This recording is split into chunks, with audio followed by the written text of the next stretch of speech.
Hello, I'm the Nostalgia Critic. I remember it so you don't have to. Oh, Mara Wilson, your place is welcomed among the child actors that just kept picking shitty movies. Yeah, you were cute. You could act okay. You had that precious little wisp that makes me want to grind my teeth to shards. Unless I get arrested, which is very unlikely, since it's Christmas Eve and I'm going to bed uncharacteristically early. And just in the middle of being the cute little button that America never wanted sewed on comes this charming little disaster simply known as a simple wish. Oh yeah, this is a nightmare of adorable proportions. It's clunky, it's stupid, it's as awkwardly enchanting as a magic show performed by Janet Reno. It's just one friggin' mess. I've heard of worse reasons to rip on a child actress, but I'm gonna do it anyway. This is a simple wish. So you know this movie's in trouble when you find one of the main sponsors is the Bubble Factory. You ever wonder if it's actually like a legitimate bubble factory? If so, you gotta wonder how that meeting went. Alright people, we already know that the Build-A-Bear Workshop has had great success financing Terminator 2, so I say we go into financing movies. Let's see, we got this Mara Wilson fairy tale or a movie about the sinking of the Titanic. Alright, that's a downer. Let's go with the Mara Wilson fairy tale. Fucking bubble! And who is that guy? So we start off Once Upon a Time 3 months ago. You know, do you really need the phrase a time when you have the time? Where we see the fairy godmother exams taking place while the credits roll. Hey look, it's that guy we all know is funny, but for some reason is constantly not funny. Yes, Martin Short, for whatever reason, always decides to leave his talent at home whenever he goes on screen. I don't know if he needs better direction or a better agent, but needless to say, his scenes do have sort of a, oh, how do I put it? Je ne sais drop dead Fred to them. Limbo, limbo, limbo like me. Oh.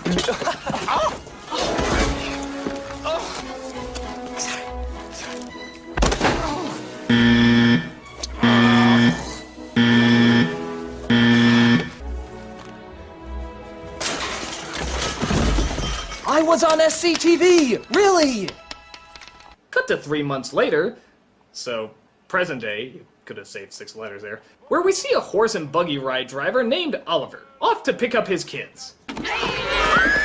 Oh wait, we have to have this pointless slapstick moment. Ooh-wee! I bet this leads to nothing, and it doesn't. Stupid movie. Looking stressed today. Just another day. There's our walking J.C. Penney's commercial. Yes, Mara Wilson plays a girl named Annabelle. And this table scraps of the 90s is her brother named Charlie. Let's just face it, Dad's never gonna come. He left us here to rot. Oh, please, I've seen more badass 90s kids out of Kazam. Oh wait, he was from Kazam. Allow me to judge this performance particularly harshly and unfairly for that. They're excited because their father has an audition for a Broadway musical, which appears unlikely, seeing how he looks and sounds like a sodomized recording of Dom DeLuise. It isn't good to be late to an audition. Yeah, no, it makes me too nervous. Since when is 6 minutes incredibly late, huh? I gotta be half the cast of a Don Bluth movie in an hour. But who knows? Maybe he has some talent. The rats come creeping now. Or a good dub-over artist. It's a better thing that I do now. Really? That's him singing, huh? Yeah, right, and that's Carrie Elways in Quest for Camelot. Even Milli Vanilli would call bullshit on this one.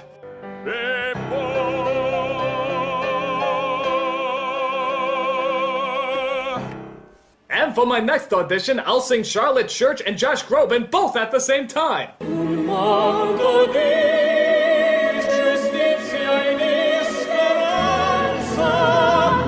So he doesn't get the main role because it's already been promised to a big Broadway star, which leads to the fairy godmother retreat via no segue at all.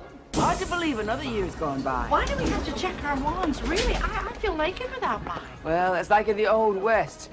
All the cowpokes had to check their guns before they moseyed into town, especially in Dodge City. And that's why nobody got plugged. Yes, it's like going to an NRA meeting and asking everybody to check their rifles. I'm sure everybody's gonna follow that and nothing bad is gonna happen at all.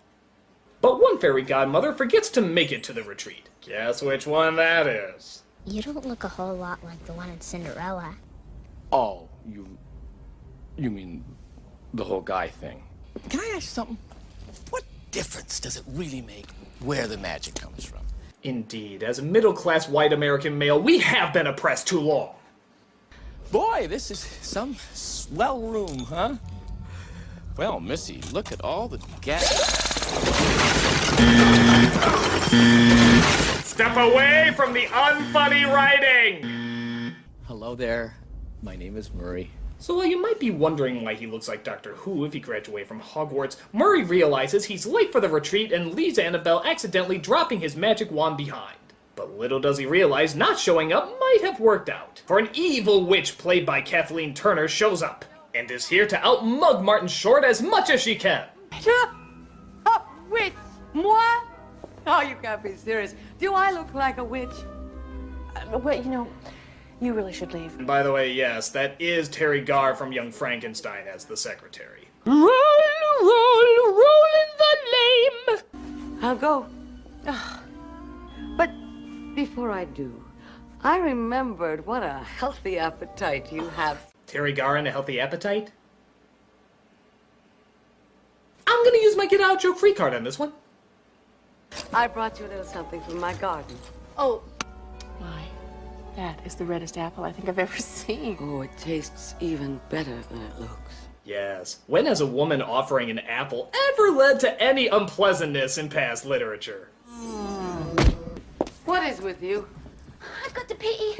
But you were just outside. I always lose it when I get nervous. I think I liked you better when you were a dog. Personally, I liked her better when she was a honey bunny. She had to pee a lot in that movie, too. Weird connection. Claudia! I took your wand away because you were using it for your own selfish ends. That is not what fairy godmothers are all about. We use them to help other people's selfish ends! So Turner turns her into Jackie Paper just as Gar starts to pointlessly wake up. Now, nothing is wrong. Nothing is wrong. Everything is perfectly normal. Hortense is flat. Perfectly normal. Hortense is flat. These aren't the droids you're looking for. These aren't the droids we're looking for. She locks all the fairy godmothers downstairs and leaves with all the wands. While that's going on, we see Annabelle and her father discuss the always classic single parent syndrome that seems to invest most children's fairy tales. Dad, remember how you said Mommy went to heaven? How she's an angel now? Mm-hmm. Where are you making that up? Well, I believe that, but I also think that there's a big part of her that's right here. Where? No, I see her when I look at you. Now, in all fairness, this is not that bad a scene. In fact, a lot of the moments with Annabelle and the father actually work okay. I surprisingly find myself more interested in him getting the part for the play and her connection with him much more interesting than anything else in this movie. Oh, speaking of which. Hello? I heard you were having a dramatic moment. I'm here to mug it away. No, let me guess. He shows off his funny faces and does something clumsy. Abraca fast forward. We see the next day that Charlie accidentally breaks the wand by crashing into a bunch of boxes. Yeah, did you get his license number? Oh wait, he has a license number. Okay kids, stop turning my jokes into things that exist! So while drinking her dry ice, Turner realizes that one wand is missing. The one Annabelle has, of course, and in order to rule all the blah blah yada yada yada, she has to find it. I've been in broad daylight for years. Oh. I love this mirror. Right, boots! Get changed. Purpose? Can I have some purpose, please? The hell was the point of that? She liked a mirror, okay. What does that have to do with the story, or even the character? I love this mirror. Do the rulers of darkness just have serious ADD? I will destroy the Smurfs with all my magic spells. Say, did you realize that the guy who did the candle from Beauty and the Beast was also on Law and Order? That's so weird.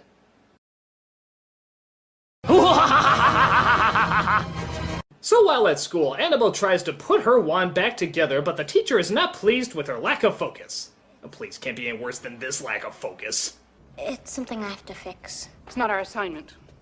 Hand over your toy. It's not a toy. It's a magic wand. Now give that to me.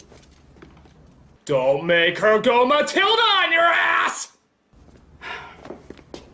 I wish you'd let me have it.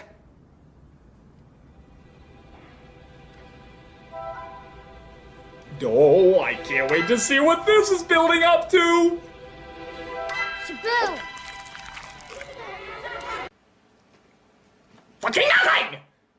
Come on, that's like a clown being a consultant at a pie factory. Even the obvious payoff would be funnier than no payoff.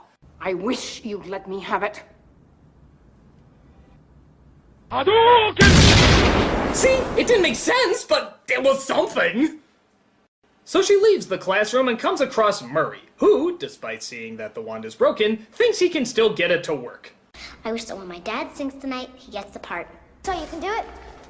Yes, but not here. See, the grantor of the wish, namely me, has to be within 100 yards of the beneficiary, which is your father. Jesus, this movie has more rules than a Dungeons and Dragons game. Try and see it in your head. See the Plaza Hotel.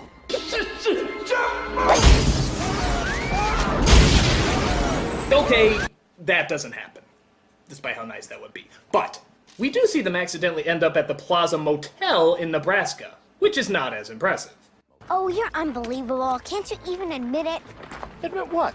That you blew it. You totally screwed my wish. I did not. You did too. Did not.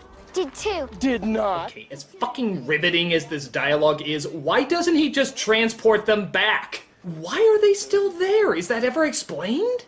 I mean, we're 40 minutes into this clunker, and the most magical thing that's happened so far is we've gone to Nebraska! Is there anything in this scene that needs to keep us in this location? Okay, a possible chance for death. I'm all for that. Oh, Roy. It ain't Roy. But it says on his shirt. It ain't my shirt. So who's Roy? Got a brother, Roy. Is that his shirt? Was. Roy is dead. I needed a clean shirt. Wonderment. Enchantment. First-degree murder over a brother's clean shirt. Look out, Mary Poppins. You've been a whimsied. What they call? Hang on to that. Hang on to this. Now you just listen, you good old boy. Now you get those pussy taters out of your ears. Listen real good. Okay, just because it worked in your one-man show doesn't mean it's going to work here.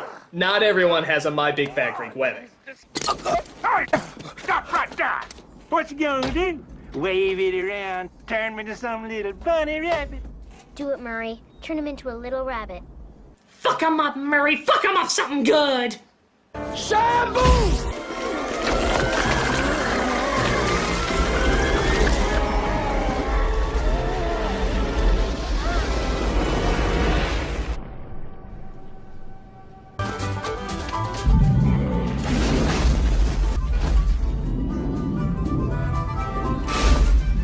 What the fuck am I looking at? Salvador Dali in his most drug-induced nightmares couldn't have dreamt this up. Somebody actually wrote this? This isn't a fairy tale, it's a stoner's adventure doing Mad Libs.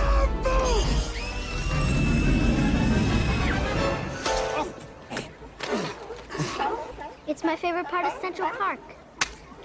I'd ask why they didn't just do that before, but then we would have missed out on the classic 50-story rabbi scene. And Lord knows, we wouldn't want to deny cinema that. So they find the father, and Murray tries to finally grant the wish. Boom! But then he accidentally turns him into a statue. We are supposed to be rooting for this guy, right?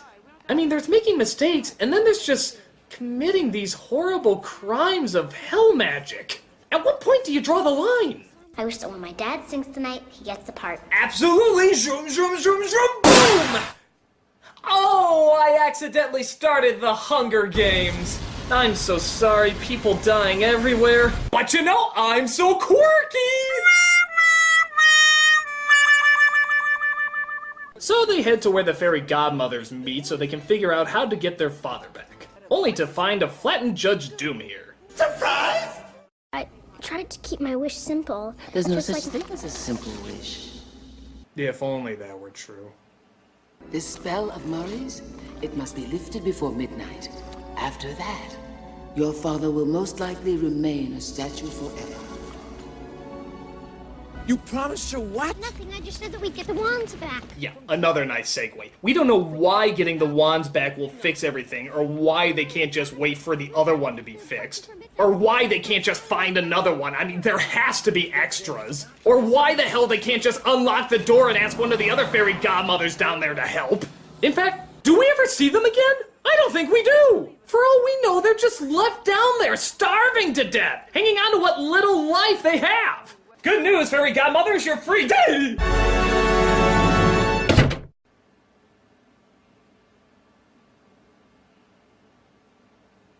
But they first have to stop the audition of the other singer from going well so that their father can still possibly be considered as a standby. Okay, your father's a pigeon toilet right now and may stay like that for the rest of his life. Fuck the audition and focus on bringing him back to life, you priority-skewed mental cases! What's going on here? Oh no, it rained a bit, and he can still sing. That was pointless. This movie has more padding than a goddamn hockey player. So he tries another spell to give him a frog in his throat. Literally.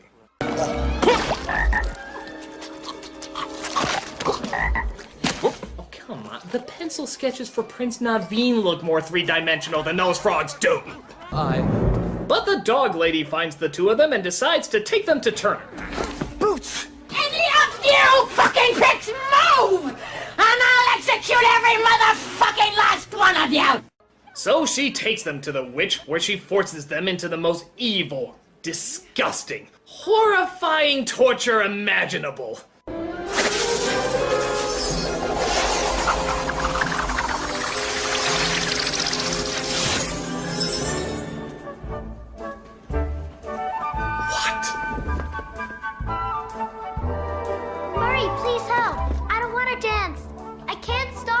Somebody help! I'm being slightly inconvenienced! Oh, come on, Claudia. This is so demented.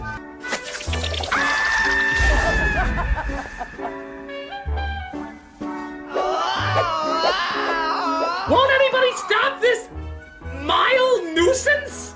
And we have a fabulous conductor.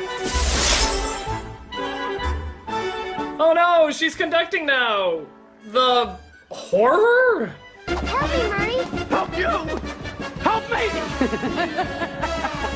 Hey, wait a minute, she jump cut to the conductor, but now she's suddenly back over there while also being the conductor, but she had to disappear for a minute, so why did she reappear back there?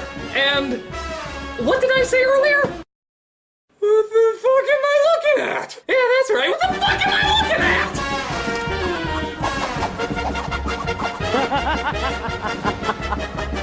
Here we go!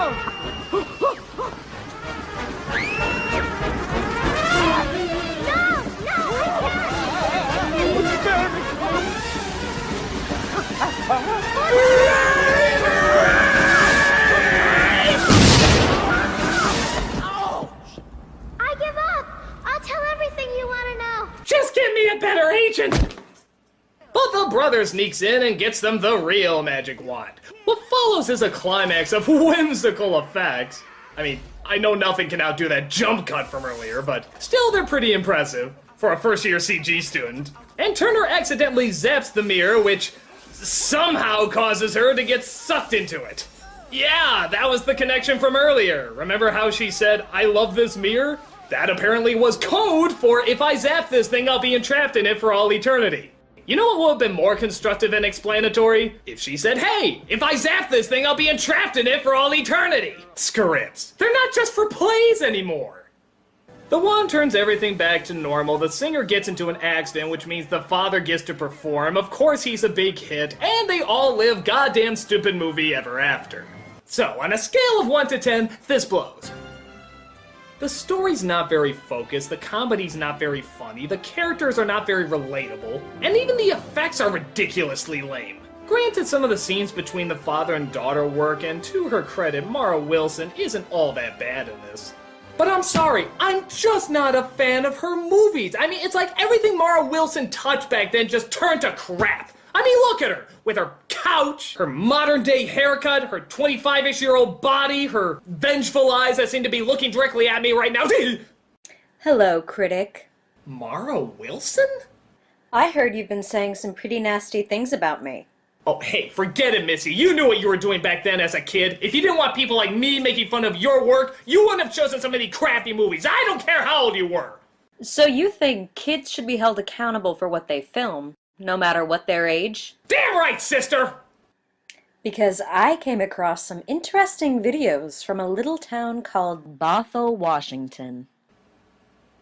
Bothell, Washington? Yes, of a certain internet critic who made movies when he was a young lad.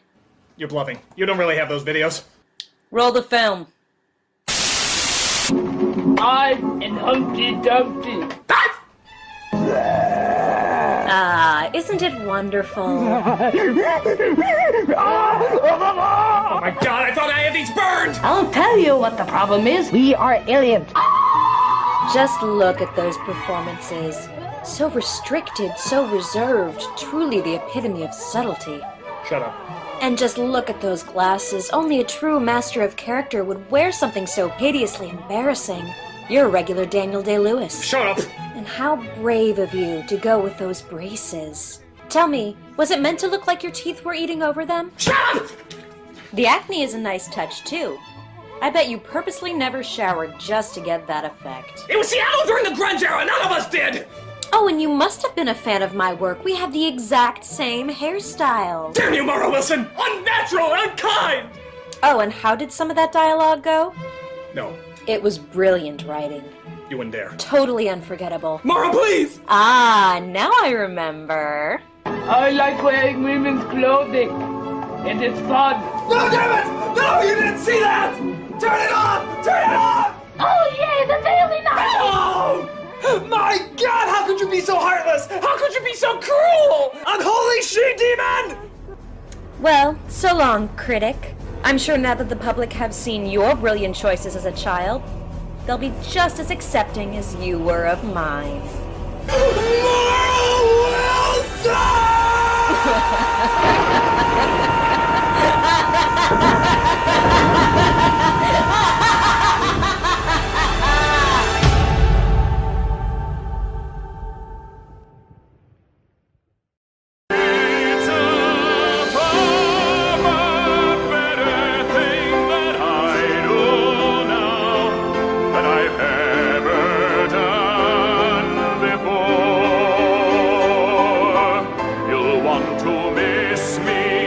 but not to kiss me. It's a far better thing that I do now. You're a regular Daniel Day-Lewis. Shut up!